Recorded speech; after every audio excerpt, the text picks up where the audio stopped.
Welcome back. Enriching the lives of veterans through physical and social activity. Now, every year, more than 250,000 active duty service members transition out of the military. Many face a series of challenges when they return, including isolation, lack of purpose, and some other health issues. Now, thankfully, Team Red, White, and Blue is the antidote to the isolation and health challenges they face. I spoke with Roleen Younis. She's the Albuquerque chapter captain to find out how. Roleen Younis is joining us this morning. She is the Albuquerque chapter captain with Team Red, White, and Blue. Roleen, great to have you with us. Hey, thank you for having me.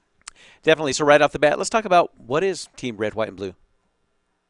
Team Red, White, and Blue is a nonprofit organization that is encouraging the healthier lives for veterans.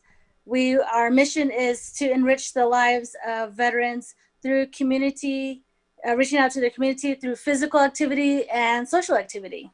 Wow, this is amazing. And so right now, for anybody out there interested, where does the Albuquerque chapter meet for the physical activity? Well, interestingly enough, we're still going through the COVID-19 restrictions. However, there are usually groups of 5 or less that are meeting at the Alameda open space every Sunday, 8 a.m. You just look for the red shirts. We're there. You just wave at us and we'll let you know what our workout for the day is. There's also several of us that go run around the Academy Loop, which is near Hoffmantown Church.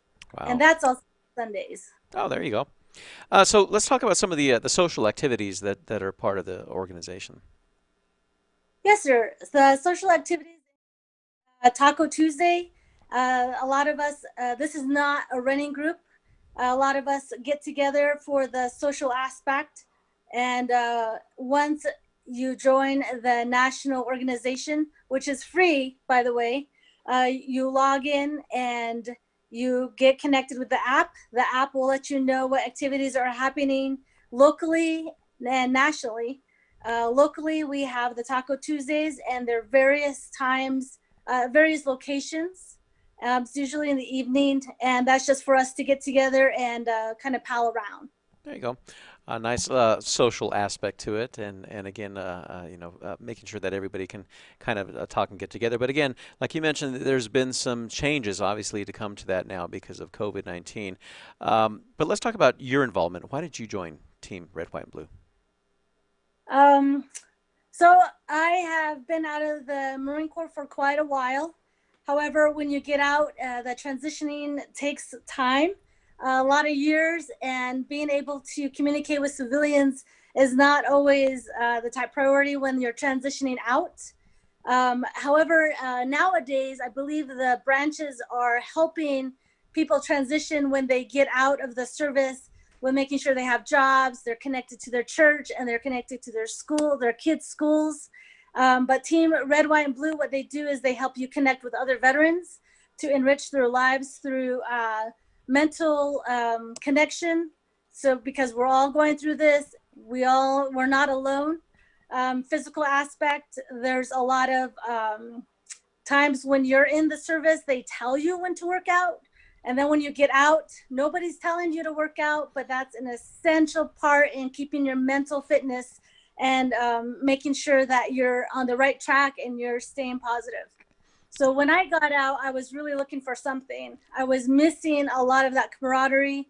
I felt like I was alone. And when I moved to Albuquerque, I didn't really see a lot of veterans groups. People used to push veterans groups a long time ago. I believe when post 9/11 happened, the veterans groups organization kind of went downhill a little bit.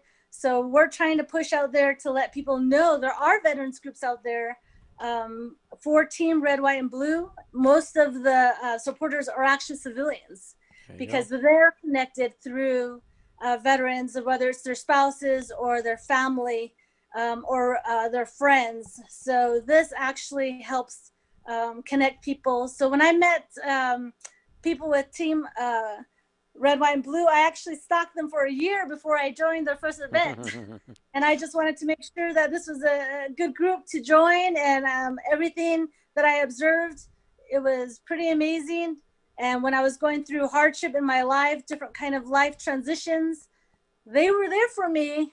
I didn't ask them to be there, and I'm not going to ask for help, but they were there pushing me, saying, you know, I want you to do this. Let's meet tomorrow morning. Let's go run. Veterans Day, we're going to have a cup of coffee and enjoy just being veterans together and having that ability to talk one-on-one with another veteran who knows what you've been through, because there's a lot of invisible scars and invisible wounds that occur when you're in, and then when you get out, it's kind of hard to talk to civilians about it. So this group really pulls everything together. So when I needed my mental health to be checked, Team Red, White, and Blue were there for me, and really pulled me out of that dark place. There you go. Real quick here, Roleen, where can we find more information online? Oh, you can go to our national website, teamredwhiteandblue.org. Sign up. It's a free group. There's no membership. So I think it's an excellent way to start, just to see what's in your area. And since we're a national organization, whenever you go traveling, you can always look up a local group while you're there as well. There you go. Some great news. Roleen, thank you so much for joining us and sharing your story. We appreciate it. Yes, sir. Thank you so much for having us.